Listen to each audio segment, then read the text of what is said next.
All right. All right, guys. When I started my journey, I became, aware there's a group of people that just were not considered normal, completely uncommon. And the further I continue to travel down that road, I find people that, as Goggins puts it, are uncommon amongst the uncommon. I'm fascinated with people that aren't living by status quo, that aren't hiding behind age or circumstances, and just looking to get better and leave their mark. In short, that's kind of how I came across Louie. We were kind of in the same Twitter circle, and we connected, started engaging with each other. And this guy is absolutely something else. Always positive, always uplifting, and just a great fucking guy. But don't let that fool you, because as great of a guy as he is, 10 times harder than that. Guy's 20 years sober. He spent many years achieving a 4th degree black belt in karate. So the guy's got a trail of discipline, and he just enjoyed some elite company this weekend, finishing his first 100-mile ultramarathon. And I'm grateful that he's decided to let me bring him on and debrief him and talk about his experience. And hey, I just want to say, hey, what's up, Louie? Hey, all right. I appreciate that introduction, Boyd. That's very nice. I spent 17 years training in the martial arts to achieve that goal. Yeah, that was a big one for me, and it taught me, it taught me discipline. It taught me to get in for the long game and to persistence and keep going, and probably a few other lessons along the way, I got to say. Yeah, so talk about persistence, keep going, man. That just that's a perfect segue into what you did this weekend. So first off, how do you feel?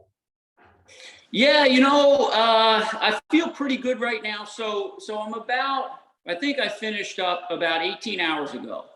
And that's important because 2 hours after I finished, I couldn't get out of the car. I couldn't stand up.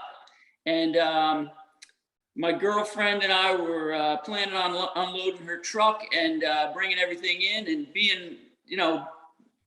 being kind of old school guy, that's my job. I want to carry things inside. I don't want her to have to worry about it. But all I could do was get my body inside. That's all I had. So literally both hands on the handrails, going up the steps and moving like Frankenstein. Barely any of my joints had any mobility. So I was in rough shape yesterday. So so bad that I got into bed, and then Lynn was out. Lynn's my girlfriend. Lynn was out in our living room doing some work, and I called her on the phone and asked her to bring me some Tylenol and rub my leg down with some of that BioFreeze. Yeah, like my calf muscles were just freaking out, and it's not like a traumatic. It's not like pain from trauma or impact. It's pain. It's this pain from overuse that I've experienced many times being an endurance athlete, but never to this level. That was far beyond anything I'd ever experienced. So to answer your question, how I'm feeling, I'm walking around now. I'm able to move around.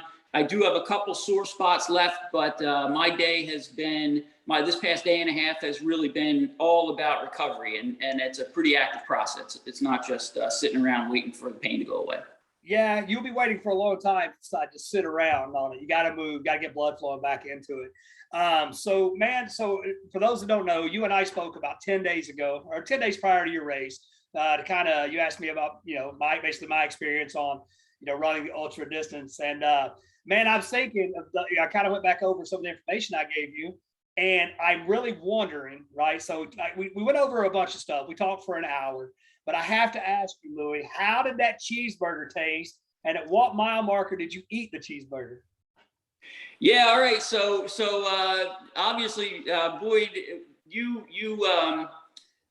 we talked about protein. I need to know what my body is going to require to get through 24, 26 hours worth of running. And even as an endurance runner, for a long time, I never experienced runs longer than 3, 4 hours, 5 hours, marathon, 4 hours. And at that level, I never, or it's not thought of as so important to be replacing protein. But now we're talking about an hour, a day's worth of endurance, tearing down your muscles. And that's why I wanted to approach you on nutrition and how to deal with that. So when I heard that we're going to try to put a cheeseburger down while we're running, I thought, man, this is gonna get interesting. Yeah. So I spoke to you, and the next day I spoke to Dylan Spina. Did you know that? I checked in with him too, because I'm gathering information, man. I'm getting all the information I can get before I get to that starting line.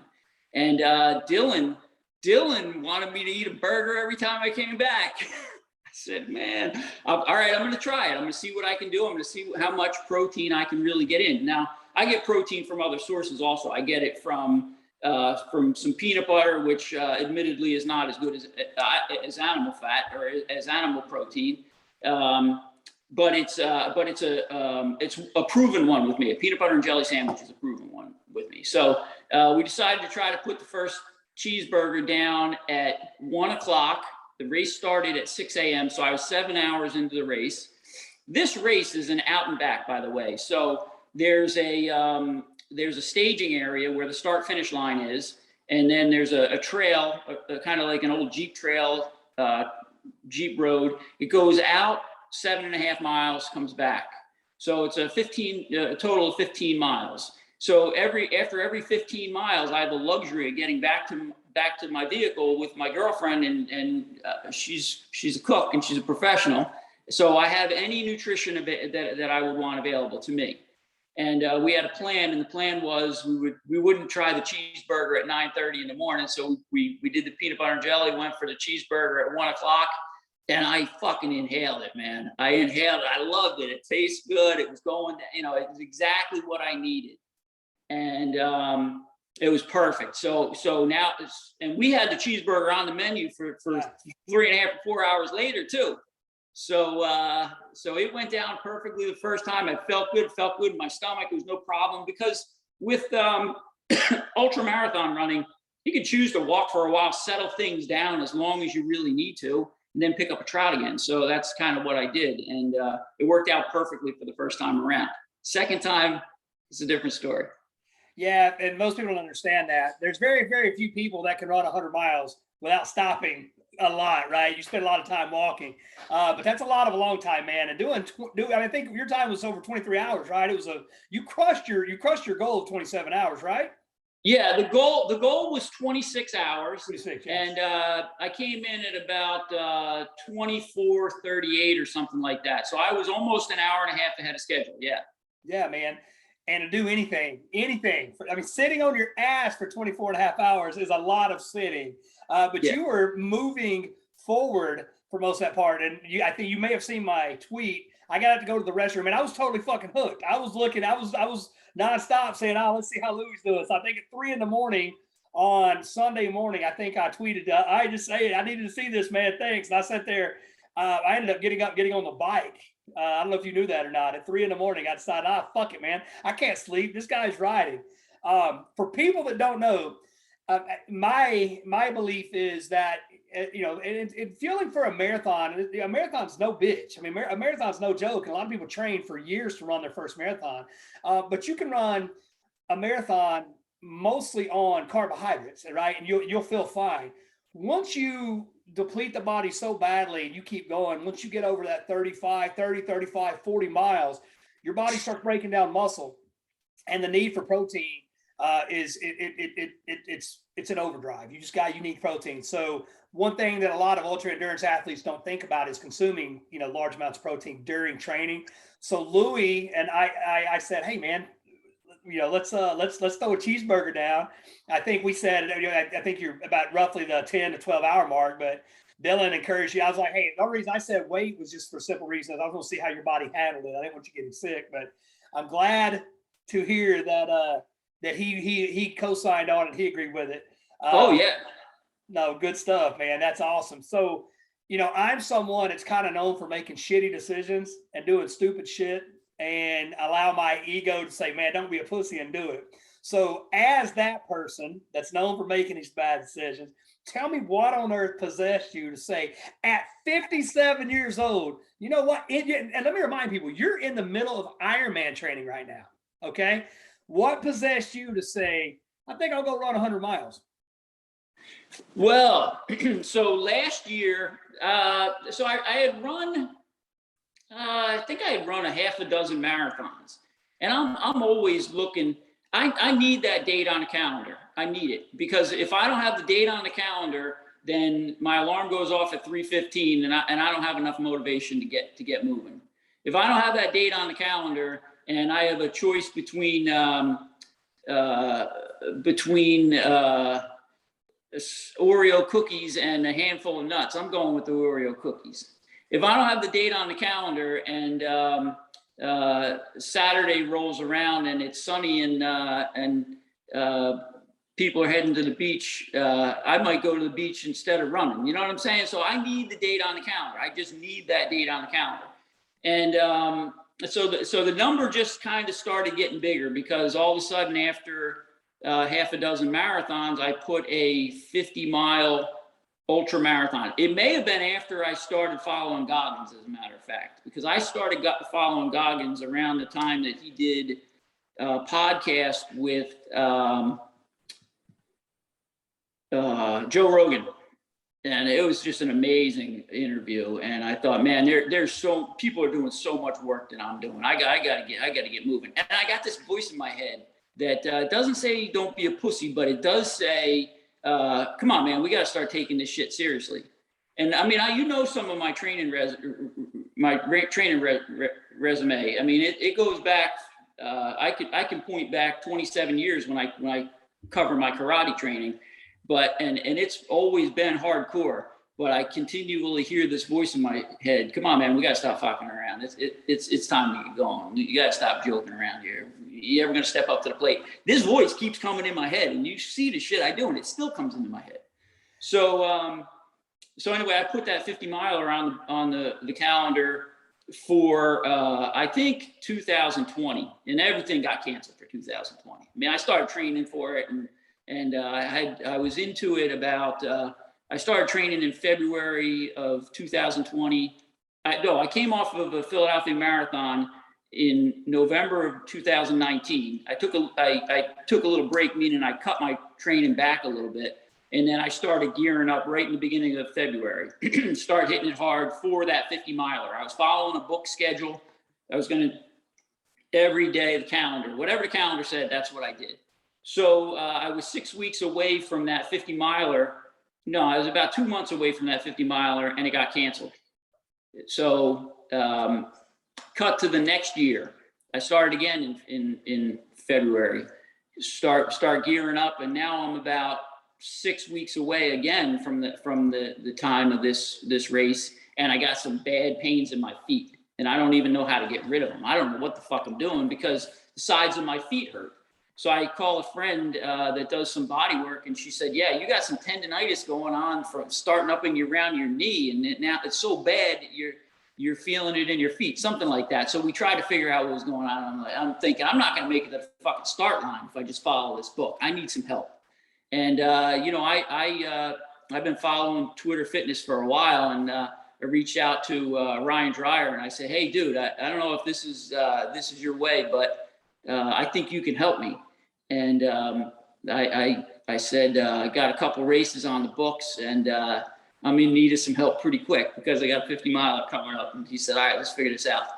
So that's what we did. We figured it out. And first of all, he said, fucking stop running, dude. Just stop running. You got to stop running. Because, Boyd, I would leave my house and I'd run out to a mountain that was 11 miles away from my house.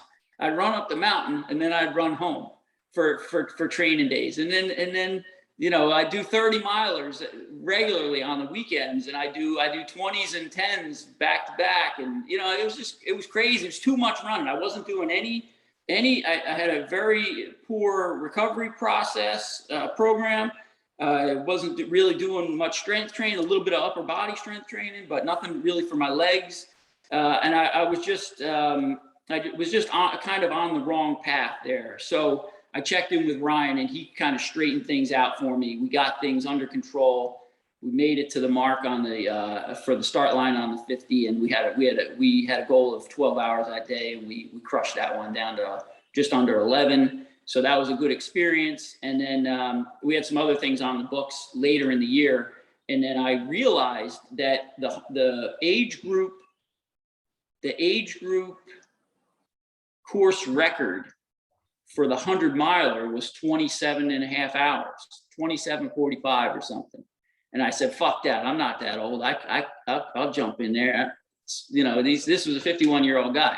And I thought, I'm pretty young for 57. Let me see if I can steal that from that dude. So I called Ryan. I said, hey, look, there's this course record that I think we can get. It's 26 hours and 47 minutes. And he said, all right, let's start training for it. So we put that on the calendar, and then we went hard on it. So I haven't heard officially if we took that. I mean, we took the time way down, but I haven't heard officially what that's about. So I'll wait until the results come out. Man, that's awesome. Yeah, you told me that. I felt pretty good about your chances of seeing some of your runs during the time. And for those who don't know Ryan, Ryan is an Ironman triathlete and an ultra runner. He and I have, you know, I went down to watching Ironman Texas, so he and I kind of built a little relationship. It was cool following him around the course and seeing him a couple times.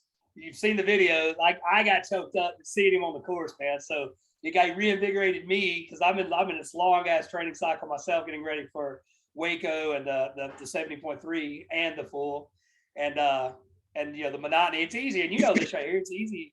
It's easy to get burned out. It's easy. You know, you got to learn to watch. And I said it the other day. You got to learn to watch grass grow, because there are days, especially when you start, you know, I mean, you just think more and more and more and more. And you went through that, and next thing you know, your feet are hurting and couldn't touch your feet. I went through that not very long ago, and now I am wearing minimalist shoes and running around barefooted a lot. And I've never felt stronger. We'll see. I think I feel good, but nothing would surprise me at this point, right? When you're training for 6, 9, 12 months at a time to do something, there's a lot of stuff that can happen. So tell me this, man. Tell me, I mean, most people, and dude, the people you're inspiring, you know, on your Twitter feed, the people that, like, because I'm retweeting and I'm like, fuck it, I don't retweet everything. I retweet a lot of my own shit, but I don't retweet everybody else's stuff, right? So I was proudly retweeting your stuff, man, because I was like pumped up. Like I said, I got up at 3 a.m. and said, fuck it, man, let me go get on the bike, in solidarity with you, right? Yeah, I love that, by the way, bro. I love that I read that right when I got finished. I said to my girlfriend, check it. I said, look at Boyd, look at his support. That's great, man. Yeah, and then I wrote again, and it's funny. Colton Marshall reached back. He's like, he goes, you never stop, do you? And I'm like, no, I'm going running too. So, but yeah, man. So, and a lot of people, look, man, a lot of people are going to get, I mean, what's hard, your hardest thing is your hardest thing. I say that a lot. You know, you may not motivate anyone else outside of our lunatic circle to go run 100 miles or 200 miles or run Moab or whatever, Badwater or anything like that. But dude, I believe the number of people you're going to motivate that are your age or my age or our age and everywhere in between and older, that'll say, you know what, I'm tired of being tired. I'm sick and tired of being sick and tired. I can do something, right? I want to go out and run a 5K. Dude, the chance of that catching on and that spreading, I don't think you understand your impact yet at that. Okay, so that's what excites me for you. I think you've opened a universe that you don't quite understand yet. I appreciate that, man. And you know, I think you have a good point there. So I work with guys, and I'm in my area, in my town. I'm surrounded by people. By guys that feel like they're over the hill. They're old and their time is past. And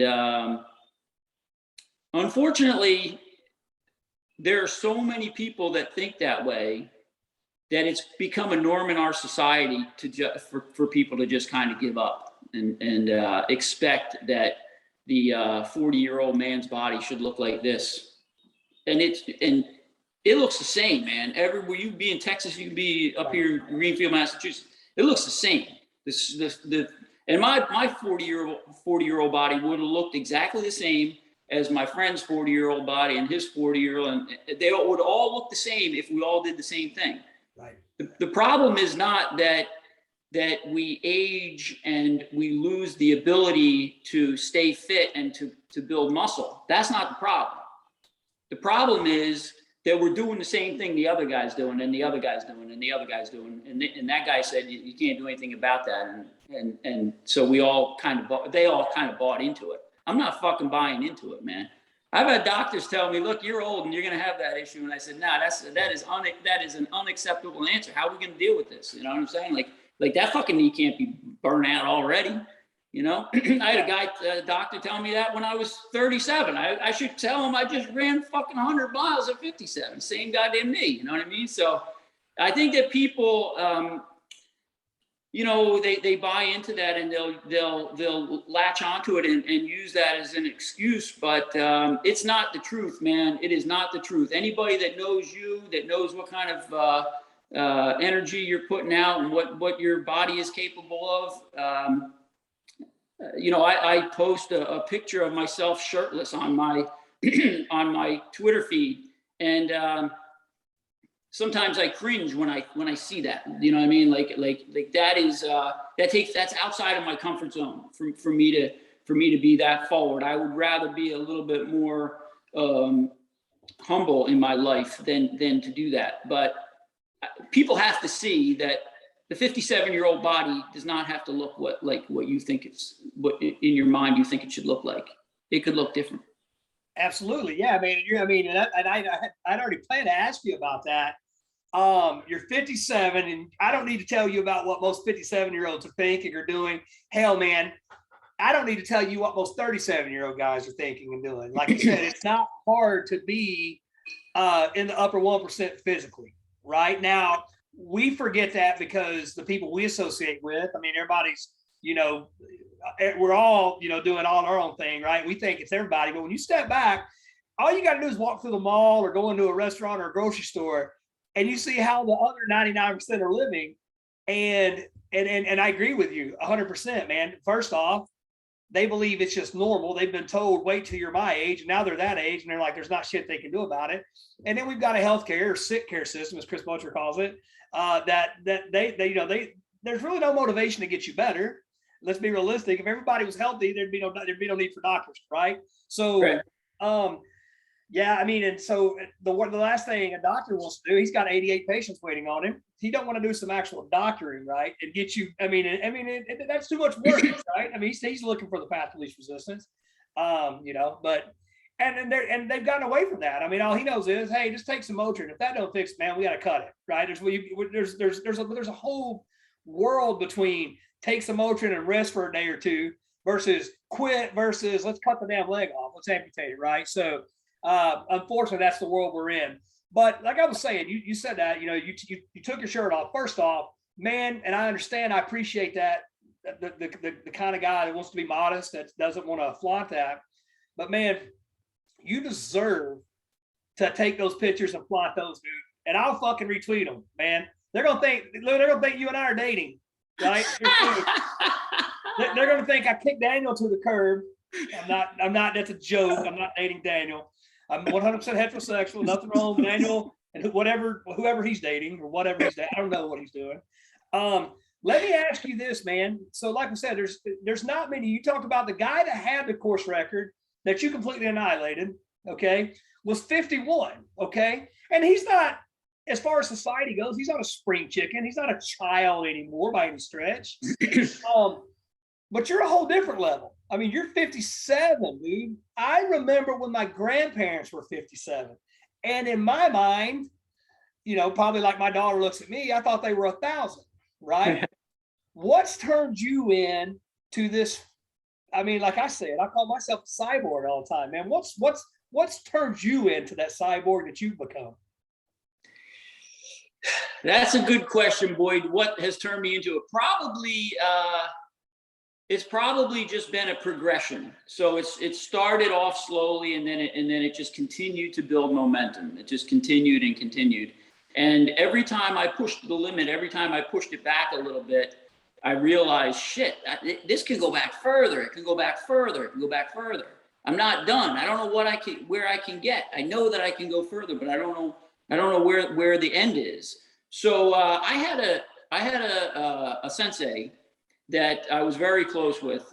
He was a friend of mine before I started training with him. And at the age, he was probably 10 years older than me.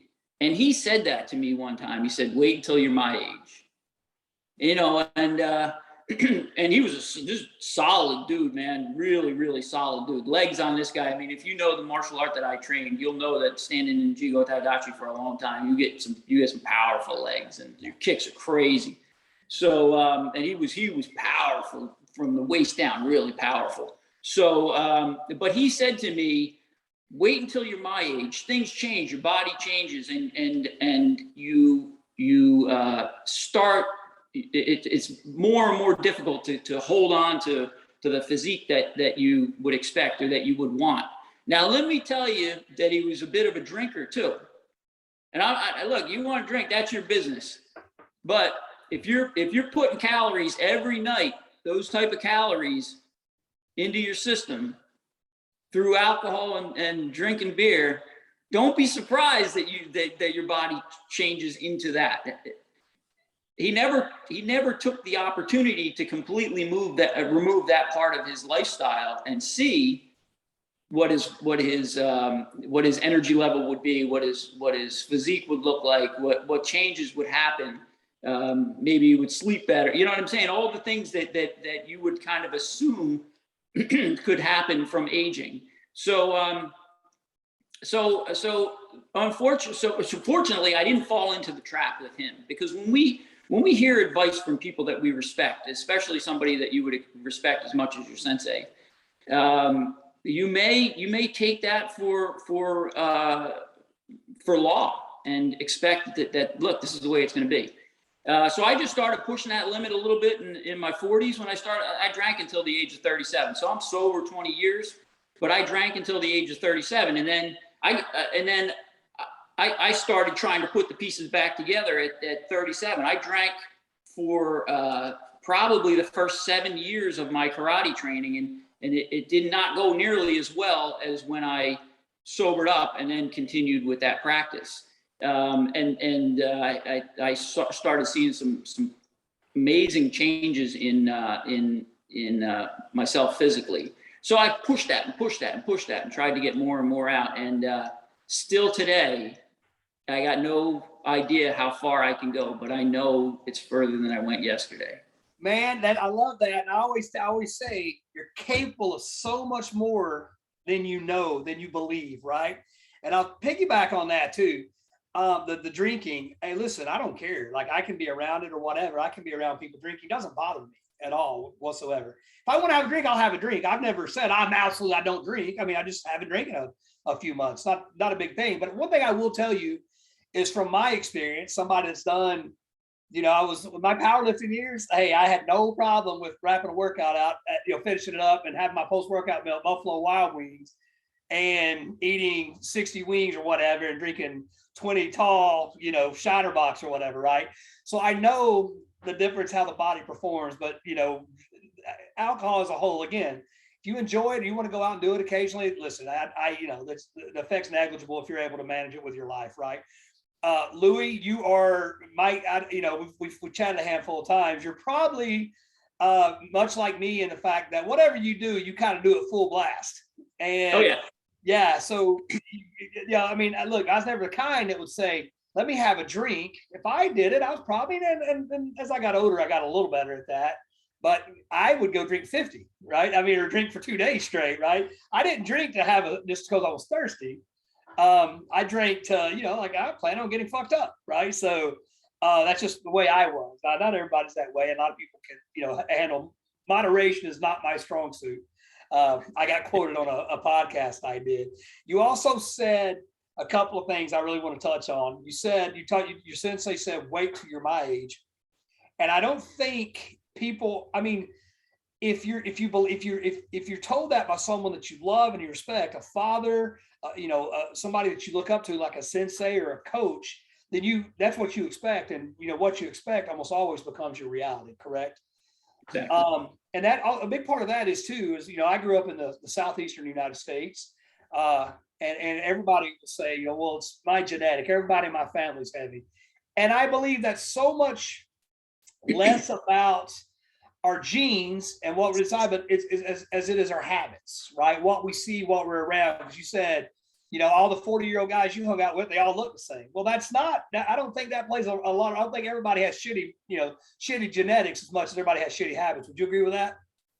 Absolutely. I just had this conversation with my parents 2 weeks ago. my father, I come from I'm not a freak in my own family. So my mother was a marathon runner when in the 70s and 80s. My father raced bicycles in the USEF back then also. And as a matter of fact, my mother was a weightlifter after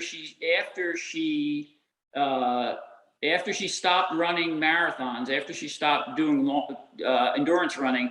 She really got into weightlifting, and at the age of 60, she could bench press her weight. Nice. At the age of 60, my mother was thick. Yeah, she was rugged. I mean, she still is. She's 82 years old. She's still rugged.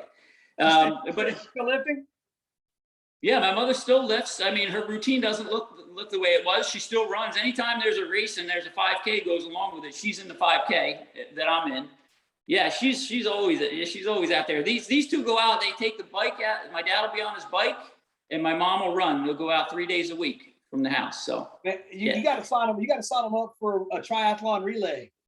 We've done it. We did it 2 years ago. Nice. My dad decided not to do the bike because he had a little medical issue he was concerned about. But my mom did the swim and the run, and one of my cousins did the bike. Yeah. Wow, that's incredible, man. I mean, we've been going to races together as a family for a long time. So my point is, in my family, I'm similar to them. I'm one of them, and I'm extreme for my family, no doubt. But it's not. You would know that this is the family that I come from. So Dad and I had this conversation a couple weeks ago. And he mentioned that our family has a good set of genes, and I mentioned that our family has always, generations of my family has always had a very clean kitchen, a very, very clean kitchen. I have my father is 100% Sicilian, and my mother is half Italian and half Irish, and so we had two Italian grandmothers that cooked, and everything that they ate came out of the kitchen, everything. And so is it the genes, or is it our eating habits? I mean, that has been passed down kind of for generations. Obviously, it's not as clean as it used to be, but we still have a good foundation when it comes to that. If I were going out and shopping for my family and buying Pop-Tarts and Choco Cuffs for breakfast, then I can expect that what my family is eating is going to affect their health.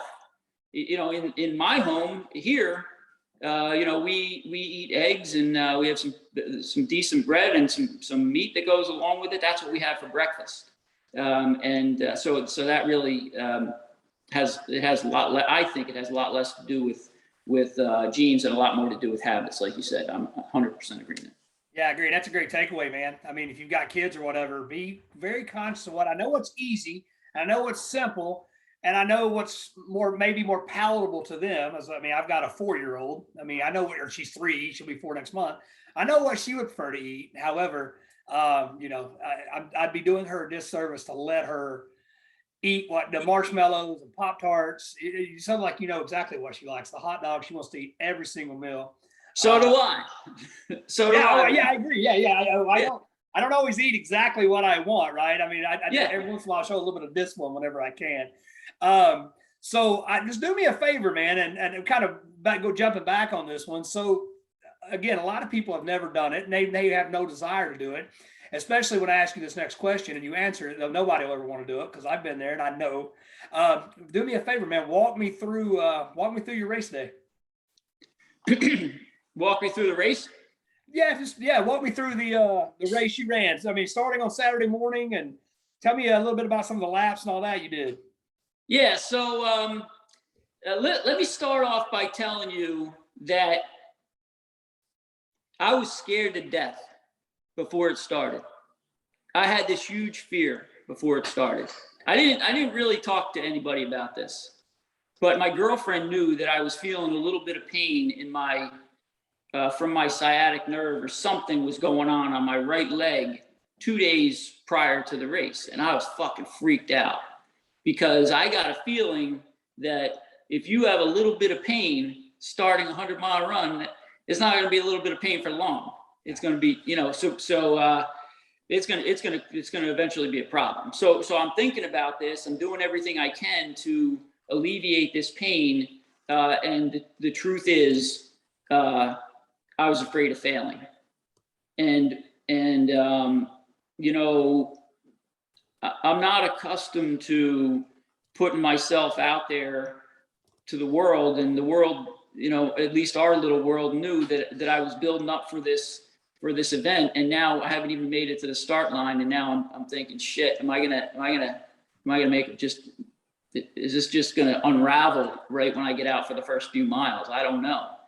And so that was kind of going on in my mind, and but the real thing that was going on in my mind is I was gearing up to be out there until I got through 100 miles. So I had 3 days worth of fucking food with me, man, because I wasn't stopping. So I'm still got a little bit of insecurity that comes along with whatever I got in my past, some of that kind of stuff, but. So that kind of shows up at times in the beginning of big events like this for me. So that's what I was kind of facing before I got there, just to give you a little bit of mindset. And then showed up and got my shoes on, and everything changed. Everything. Now I'm in my environment, right? So the 2 days beforehand, I took 2 days off of work to prepare for this race, to do the final prep. I got almost no training going on. So I'm not working for those 2 days. I got no training going on, and all I have is a lot of time to sit around and yeah, right. My head's just playing games with me, and I'm worrying myself, and then Saturday morning I put on a pair of running shoes at 5:45, and the gun goes off, and everything was fine, and I felt great, and I was in my element. And as I started running, I knew that I was prepared mentally, physically. I knew that everything that I needed to do to get through the next 100 miles or 25 or 30 hours was right in front of me. All I had to do was continue to put one step in front of the other. That is literally all I had to do. One step in front of the other. Simple stuff.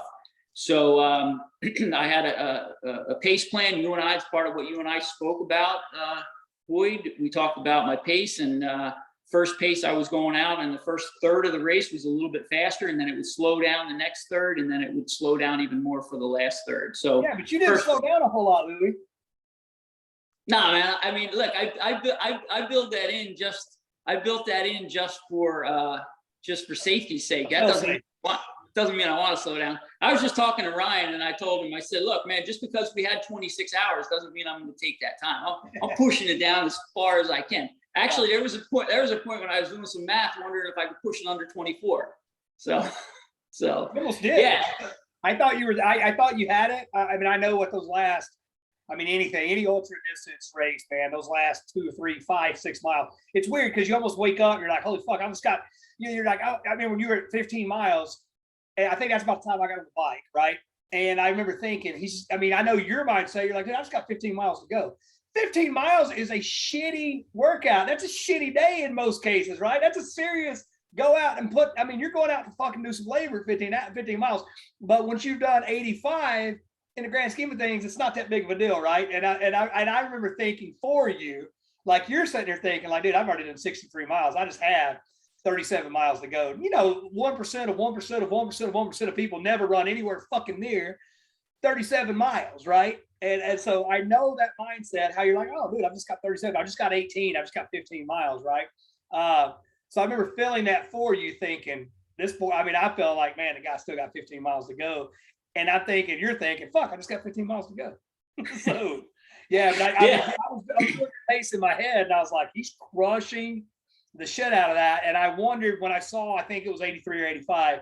I remember thinking in my head, I'm like, this guy's got a shot at going 24. But I also know how those last 15 miles cycle. It's weird, right? Like, so psychologically, you're like very keenly aware, and you're like probably in less psychological pain than you would be in. But you know, but physically, you're like, your body's like, man, I don't know, you know, how much faster we can go or how long we can keep this pace, right? Yeah. So we started off, the overall pace for the first third of the race was 13-minute miles. That was for 33 miles. After that 33-mile mark, I could drop it back to 15-minute miles. Right. Once I was able to drop it back to the 15-minute miles, I thought, man, I got plenty of time. And that if I put one of those minutes in the bank. So if I run it in 14, if I go through it in 14 minutes and I keep that other minute in the bank, I'm going easy at 14-minute miles. I'm going easy. I'm walking the uphills. I'm jogging the flats. I'm a little bit faster on the downhills. I'm taking my time, eating and drinking, all that kind of stuff. Comfortable. I'm enjoying my surroundings. I'm talking to people. That's what I can do at 14-minute miles. So I started making up a little bit of time when that happened, and I was feeling solid. So I was feeling solid really because first of all, I was fresh.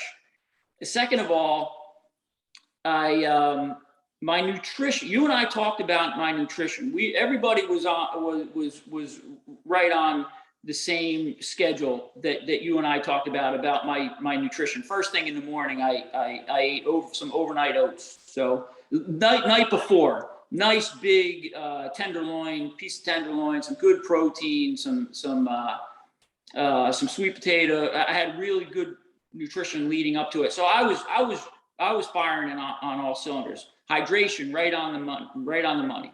So had some good energy, and then cut to about 1 o'clock when I was 1 or 2 o'clock when I was getting to mile 33. I had just eaten the burger, so I was still feeling really good. Some good nutrition going through me, and then we got into the next section, and I was just happy to be out there. When you commit to the time, like you're fully committed to being here for the next 24 to 30 hours, it doesn't really matter what's going on, because we're going to be here either way. It's not like, let's hurry up and get the fuck out of here. We're going to be here. So let's enjoy it. Right. Yeah. So there's no pressure like that to, man, I got to get out of here because I have to move on to the next thing. This is the next thing and the next thing and the next thing. This is it. This is what we're doing. So enjoy it. So yeah, when I cut back to the 15-minute miles, I really made them 14-minute miles. And at that time I got a lot of relief, because the 13 minutes just seemed a little rushed after a while. And just started kind of hammering through them like that for a while, and actually probably hit 50, 55, 60 miles when my appetite started drying up. Yeah. And I remember, I said this to Lynn, I remember eating a Cliff Bar. I don't eat a lot of Cliff Bars, that kind of stuff, but I bring that stuff on an event like this. I want to have it there because it's kind of attractive. It's a little different. It's pretty sweet. You know, it's kind of like it's more like a treat. So I think that if I'm attracted to it that way, I'll try to get it down.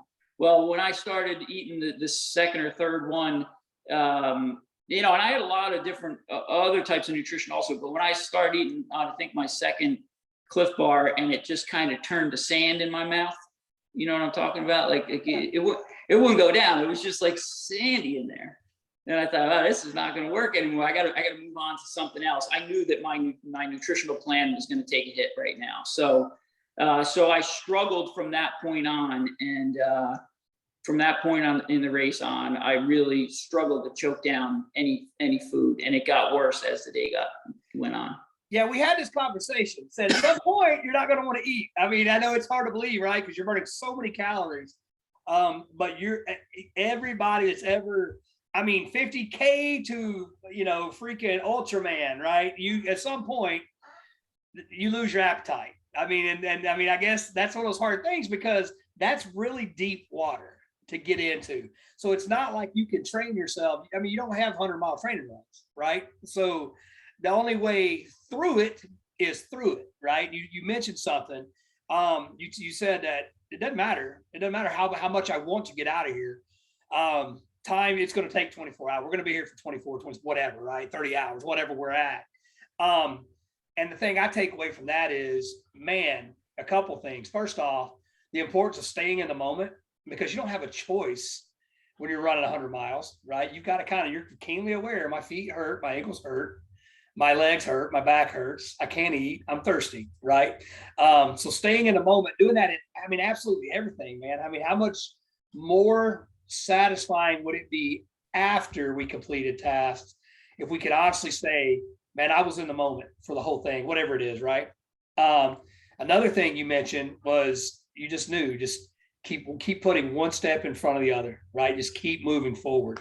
And man, that, if nothing else, dude, you relate that to life and everything, right? Just all you can do.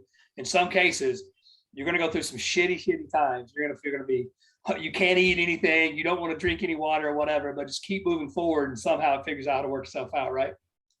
That's exactly right. It's the greatest metaphor for life. Just keep moving forward. Keep moving.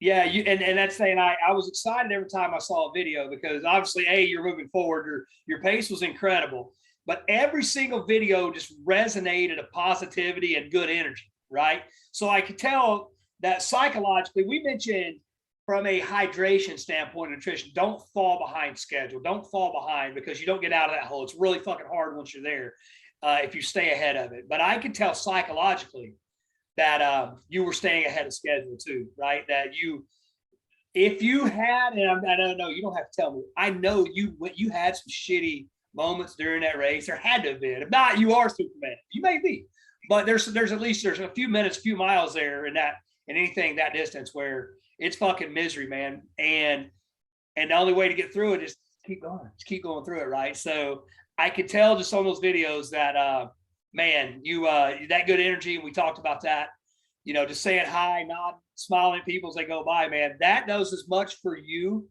as it does for them. You had mentioned in one of your videos or one of your posts, well, it was this video this morning to me, Ryan and Dylan, that they all knew each other, right? And that is the ultra running community. Even Goggins talked about that. They're all these granola looking professor motherfuckers, and they all know each other, right? And they didn't know you, but I can guarantee you now they know who you are, right? And here's the deal: you see that, and that man, that could fuck somebody up. Like one of these things is not like the other, right? You're in their space now.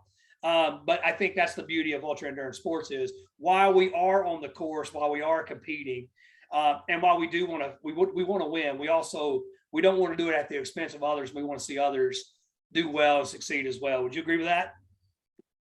Absolutely. I'm just writing myself a note because you just mentioned a few good points, and I don't want to forget to get back to them. But yeah, I'd love to see everybody have a good time out there, and I kind of don't understand why people don't. Look, it's our Saturday. We chose to come here on a weekend. If I was as miserable as this other dude I was running with, why the fuck would I even be here? I would have chosen something else to do, So So I think the difference between me and that guy, or me and that other guy, is I can't tell what this guy does to prepare for the day. All I can tell you is what I did to prepare for the day. And sure, when you come to an event like that and you're really well prepared, you're probably going to have a better time at it. That's all I can say about why some people might really, really suffer. I was running with some hardcore runners. I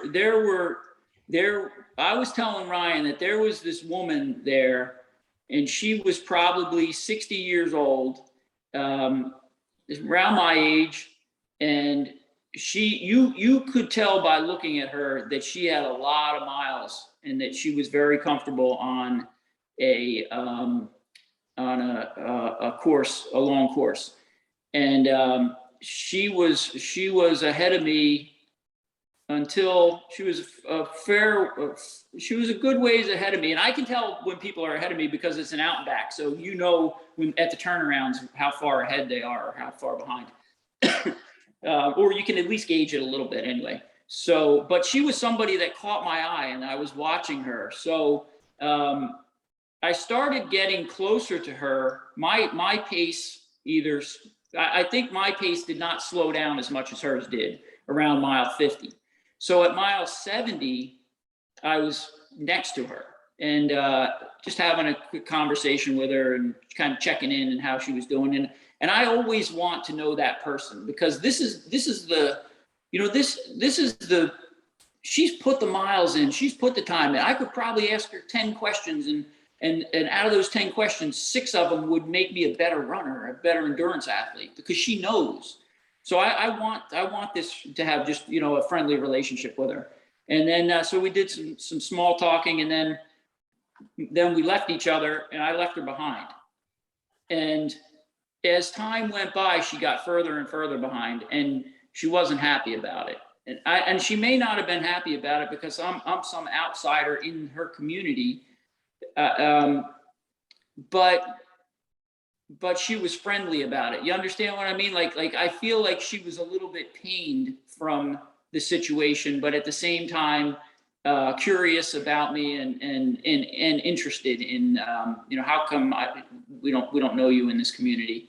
The race director was the same. The race director, we were close at the end. We were very close at the end because she always knew when I was coming through. And at the end, she walked with me a little while and asked me how many 100-mile ultramarathons I'd run. And I told her this was my first one.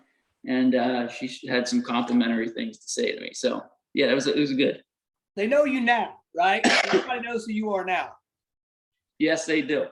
Yeah. So, and you're gearing up for, and we'll talk more about the race in a second, but you're gearing up for Ironman. And that's, you talked about being prepared. And I don't think people understand because, people are probably aware that not everybody that starts an Ironman finishes it. Okay.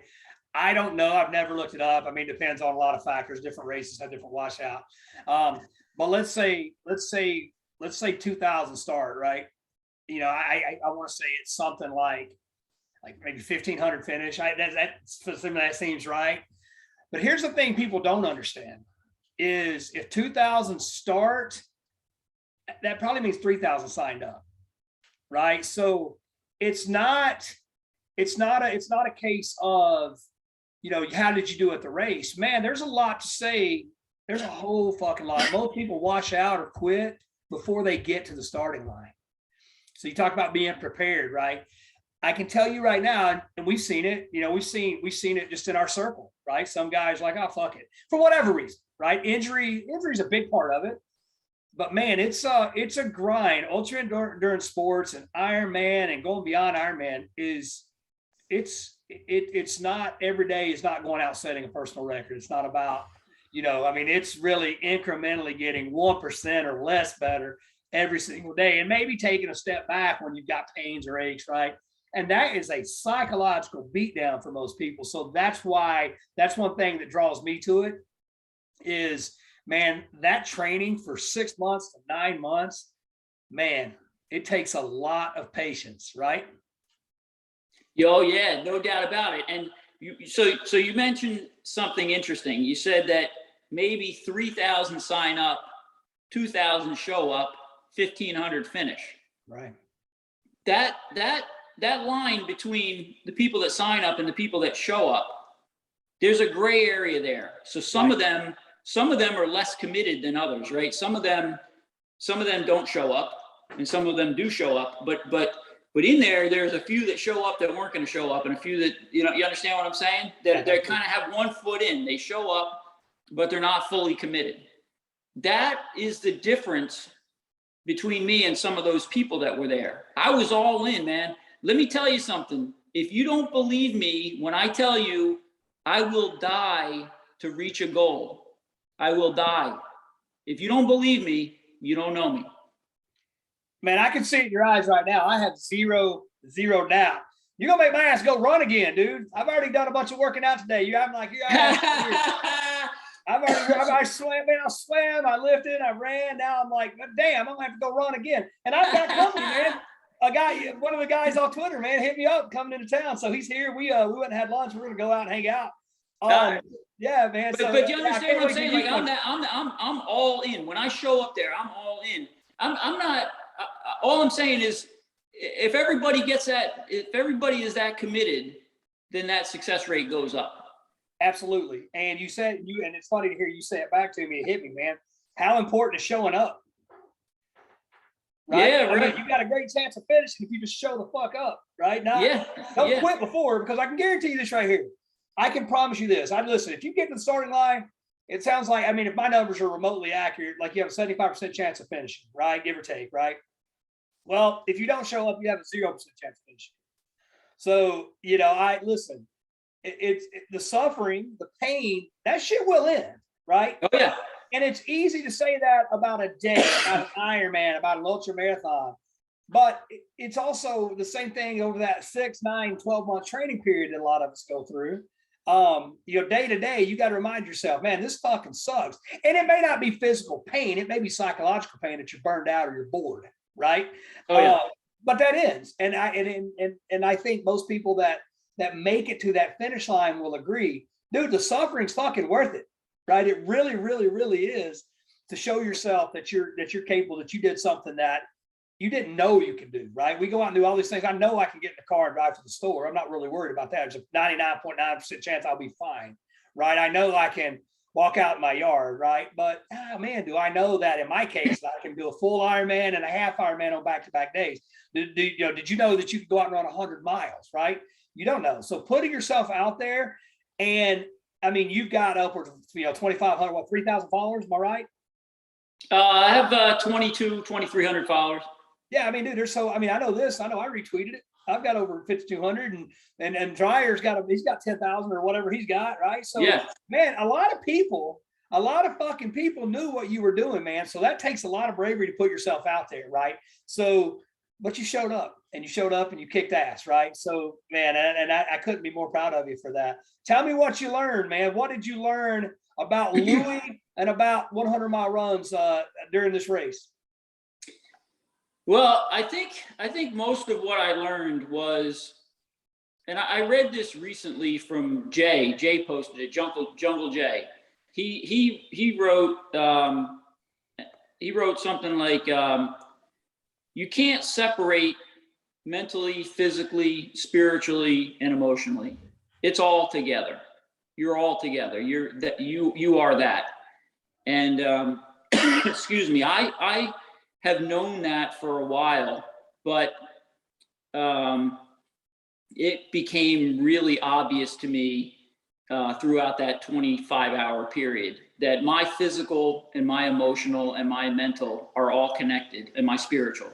And if I'm firing on all cylinders with each one of them, I'm unstoppable. But if I'm off on just one of the four, if I'm off emotionally, go try to run 100 miles if you're off emotionally. Go try to run 100 miles if you're not spiritually or mentally fit. It's impossible. I think it's impossible. But anyway, when everything's firing at the same, that's when I'm the strongest. And when I'm the strongest, I feel all four of them in sync. I feel them all at the same time. I feel my emotion and my physical at the same exact moment. I don't know if I can explain that properly, but I do, and I did. The other thing that I learned was the importance of nutrition for fuel. And so towards the end of this race, what was happening was I would run out of energy because I just didn't have enough fuel. And then I'd get back to Lynn, and we would work on this problem. And I'd say, I got to get something in me. And she'd say, "Here, try this or try that." Excuse me. So towards the end, what I was using for fuel was a smoothie. That's a protein smoothie. That's my favorite. You're going to love this. It's got milk, whey protein, a banana, and peanut butter. And so, I mean, it's good nutrition, but it may not be the first choice to run on, you know what I'm saying? But I had 2 bottles of it, and I knew they were in my cooler, blended up, ready to go. And I knew that in a pinch, if I couldn't eat anything, I was going to just have to try to drink that. So I get back to the turnaround. I'm sluggish trying to get back there. Now this 15 minute mile is a ton of work. But I'm keeping on pace, but it feels like it's way too much work. I get back to Lynn. I drink about half of one of them, which is probably 300 calories worth, and there was probably 25 grams of protein in half a bottle. I take off to head back out, and now a 13-minute mile feels easy because I got the fuel in me. This is God's honest truth. It feels easy. And then I keep moving along, and just like the lawnmower starts running out of fuel, I start running out of fuel. And when I'm out of fuel, so now I'm conserving energy a little bit, and I'm pushing, I'm slowing my times down a little bit, but it gave me great respect for how fueling my body is really important to I just mentioned physical, mental, spiritual, and emotional. They're all connected, and that fuel to keep all of those going is really important. So that was a good lesson for me. Yeah, man, I love that. And I agree with that 100%. It's funny, like for me personally, when I'm chasing a big goal, dude, I feel like I'm a better father, I'm a better friend, I'm a better businessman, I'm smarter, I'm, everything, right? So I think there's a lot to be said in that. I call it the predator mindset, right? When you're chasing, when you're on the hunt, man, everything just kind of, you're in the zone, right? Everything comes together, and you're spiritually, you feel stronger, you're more sound, emotionally. And I agree. Look, man, there's no such thing as physical strength. And there's no mental strength, right? It's just strength, right? So, I mean, that's very well put, man. I know there's probably a lot of this, but right off, what's a couple of the biggest things that really went right for you? My main goal when I went out there was to have fun, and I fucking nailed that one. Yeah, that one I nailed. I feel like my my performance went well. I wanted to do well. I wanted to go out there and crush it if I could, and I feel good about that. So that went well. I feel like I worked well with my girlfriend, who was my crew chief, and we teamed up and we did a good job together. So I feel like that went well too. We had a lot of good positives in there. No, that's awesome, man. Yeah, a lot of stuff went right. Man, like I said, it helped me have a great day of training yesterday. I don't think there was a lot, but I know over 24 hours, a lot of shit can go wrong. What was one thing that went wrong for you? All right, so the major thing that went wrong for me had to do with my nutrition, right? So later in the game, I was taking some caffeine. I took caffeine, right. I think at 3 o'clock in the afternoon, and my plan was to take it 100 milligrams at 3, 100 milligrams at 7, 100 milligrams at 11. At the same time, I took some Advil liquid gels, because what I'm talking about, so they're not like pill form, they're like a liquid, because my ankles were bothering me. So I thought that maybe it would help a little bit for the inflammation. And at the same time, my nutrition was starting to fall off. So I had some gastrointestinal shit coming up, figuratively and literally. And that was a fucking battle. So now I'm minding my own business, running along, and then all of a sudden I got a shit.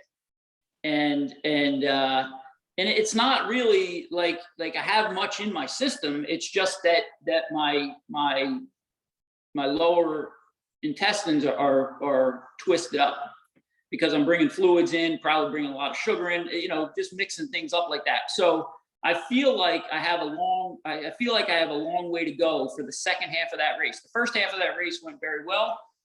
Was able to manage, stayed on course. Fortunately, I was able to manage the second half of the race, and we didn't lose a lot of time. I didn't want to give back time. We didn't lose much, but I feel like I need to make that second half a little bit more solid for the next time. So that's kind of what I'll be working on. Yeah, man. And then, hey, obviously you probably figured this out from the other people. How many people were in the race? Do you recall? I think there were about 20 people that started the 100-miler. Yeah. So, and you probably noticed, if you went into Porta Johns or whatever, you probably weren't the only one that had some gastrointestinal discomfort, right? Oh yeah. Yeah. That's a common thing. Go ahead. And look, man, I was committed. I was committed to push through no matter what. I don't care. I'm coming through the finish line, dirty or not. I'm coming through. So we're getting this done. We're getting this done.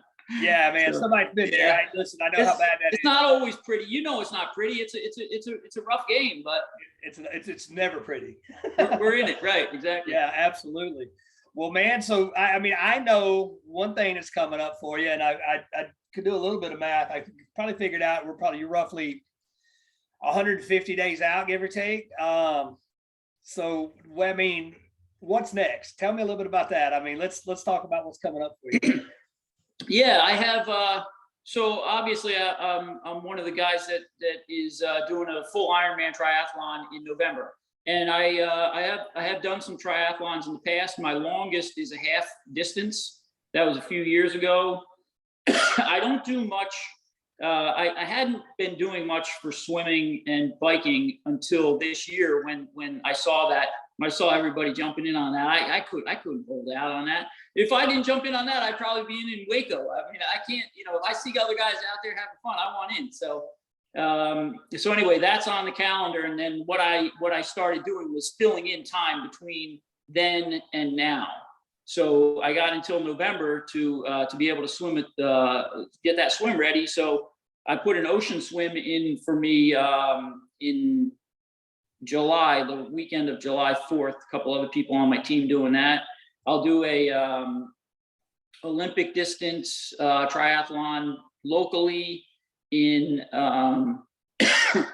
in August, and then I have a half Ironman in Atlantic City in September. So I got a few coming up, but yeah. Is Sakura doing that? Sakura's doing that half Ironman in AC, right? Yes. I love that kid. Yeah, that kid may be doing that swim with me too, I think. I'm pretty sure. Yeah, great kid. Love. Yeah, dude, he's got some great energy. And dude, that's somebody that I mean, there's a few people I really would like to get the word out. Like, check this guy out, right? I mean, it's like you're one of them. You're a 57-year-old guy going out and running your first 100, doing your first Ironman at 57. And you got on the other end of the spectrum, Adam Sakura, the guy, I mean, he's young. He's like 21, I think, right? Yeah. He's prepping for this full Ironman, but he's also in Florida with you, but he's also going to be doing the Atlantic City one. And the guy is a monster. I mean, he is a physical beast. I want to say right now, he's 250 pounds, right? He's a college kid, bartender. But man, he's got some great energy. And man, I want to have a conversation with that guy because y'all see my videos. I got to tone it down when I talk to other people, right? But if it's just me talking, I'm fucking 100 miles an hour. But that guy, he's one that can match me. He reminds me a lot of, I mean, aside from I was nowhere near the physical imposing fucking monster this kid is, but man, I'm a big fan of Adam Sakura. So I'm excited to see how that New Jersey marathon, that New Jersey 70.3 goes. I know some other people doing that race as well. But I want to leave you with this, and I kind of told those guys, dude, so I race October 15th to 16th, right? And I'm doing the full and then the half, right? I mean, it's no secret. I tell everybody. And you'll know that you probably figured this out. If you want to know if someone is prepping for an Ironman, don't worry. They'll fucking tell you, right? We're very excited about it, right? But I'm committing, and I told, I think it was, I don't know who I've told, but I am 100% going to be down in Panama City to watch you guys, right? I'm going to come to that. I mean, hell or high water. I mean, you know, if I snap a leg or knock on wood or anything, I mean, we'll see. But, you know, I'm going to make that commitment. I want to go down there. I don't think, I'm actually still technically still signed up to race Cozumel. I still haven't decided on that 100% yet. I don't think I could turn around and race on the 5th after doing both of those. I don't think I want to be honest with you. But I definitely would like to be there and be as far as support and most support, just get to hang out with everybody, man. I think that's going to be a pretty epic thing. So I'm excited for November 5th down in Panama City Beach, Florida. Yeah, man, that should be a good time. Yeah, that's going to be a blast, man. I couldn't pass that one up. I couldn't pass it up. That's going to be a lot of fun. Yeah. Yeah, So, and I looking back now, I mean, I for me it was you never get the opportunity to do a full and a half in consecutive in the same place, especially in my backyard, just 2.5 hours south. So for me, I had to jump on that. But if not, I would absolutely be racing down in Florida with you guys. Well, hey, Louie, I appreciate you jumping on. We ended up running right at about 75 minutes, man. I could talk to you for 75 hours, dude. We could blow right past that 100-mile mark, but I'm gonna let you get on with your evening. I know it's getting a little later there up in New England in a Titletown area, right? The Patriots, so and the Celtics, man. Come on, that's the yeah. So they're 1-1 right now, and against Golden State. So man, I don't know if you know this. I was a huge Larry Bird fan. I've always been a huge Larry Legend fan. So Yeah, I think I saw a picture that you had of him. yeah, I've got a signed jersey up in my game room. So. Yeah, Well, man, I appreciate you, dude. I'm inspired by you, and I'm glad we took the time to chat about this. I think a lot of people, I mean, all ages, dude, from freaking Sakura up to the 92-year-old gentleman I met yesterday, that's talking about working out, man. I think everybody can gain something from you, man. I'm excited. I think you've opened a Pandora's box now, doing these big things and doing hard stuff like we talk about, man. And I mean, I just don't, from this outsider looking in, brother. I don't see a lot of limits on you. Like I said in my tweet earlier today, you define two words I use all the time: limitless and relentless. Hey, thank you, man. I appreciate that, Boyd. Coming from you, those are big words. I really appreciate that. That's man, my pleasure. By your words. Yeah. Absolutely, brother. Thank you so much, Louie. And I'm going to wrap it up. Okay.